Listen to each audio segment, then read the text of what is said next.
दर्शक बंधु आज 24 क्यारेट केते रही 22 क्यारेट केते रही आउ 18 क्यारेट आज केते रही यह सहित 10 वर्षर रेकर्ड मुझे सुना दर विषय में कहि से वीडियो को शेष पर्यंत देखूँ।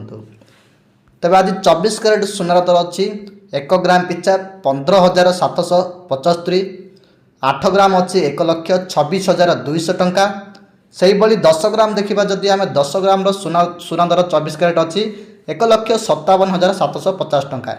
तेबे गत काली केते 1,58,080 टंका अर्थात आज 330 टंका कमी सूचना रही।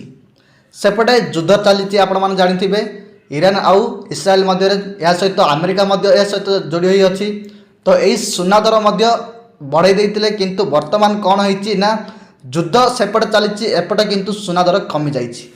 तो जानीपारे आज 24 क्यारेट केते रही सुना दर से बर्तमान आम बर्तमान जाना 22 क्यारेट केते रही। तेज दर्शक बंधु आज 22 क्यारेट सुना दर 1 ग्राम पिछा रही 14,460 टंका 8 ग्राम रही 1,15,680 टंका 10 ग्राम रही 1,44,600 टंका अर्थात काली केते ना 1,44,900 टंका। तेज आज 300 टंका कमी सूचना रही।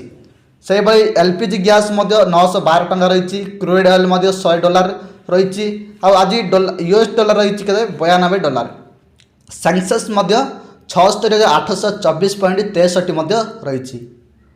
तो दर्शक बंधु आपण जानीपारे 22 क्यारेट सुना दर केते रही बर्तमान जाना आम केते रही 18 क्यारेट सुना दर आज 18 क्यारेट सुना दर रही 18 क्यारेट 1 ग्राम पिछा जदि आम दर्शक बंधु देखा बर्तमान आज रही 11,831 टंका गत काली केते 11,856 अर्थात आज 25 टंका माइनस होती। से 8 ग्राम केते रही 94,648 टंका तो काली केते रही 94,848 टंका तबे आज 200 टंका माइनस होती। बर्तमान जाना 10 ग्राम केते रही 10 ग्राम दर्शक बंधु 1,18,310 टंका रही आसन जदि आम गत काली देखा 1,18,560 टंका रही अर्थात आज केते कमी ना 250 टंका कमी। जदि आम 100 ग्राम देखा ताहले 11,83,100 टंका रही गत काली 11,85,600 टंका रही अर्थात आज केते कमी ना 2500 टंका कमी जाइए। आपण मानकु यह बहुत भल खुशी खबर पेट्रोल देखा जदि पेट्रोल दर आज 103 टंका 54 पैसा रही डीजेल 90 टंका रही ठीक अच्छे।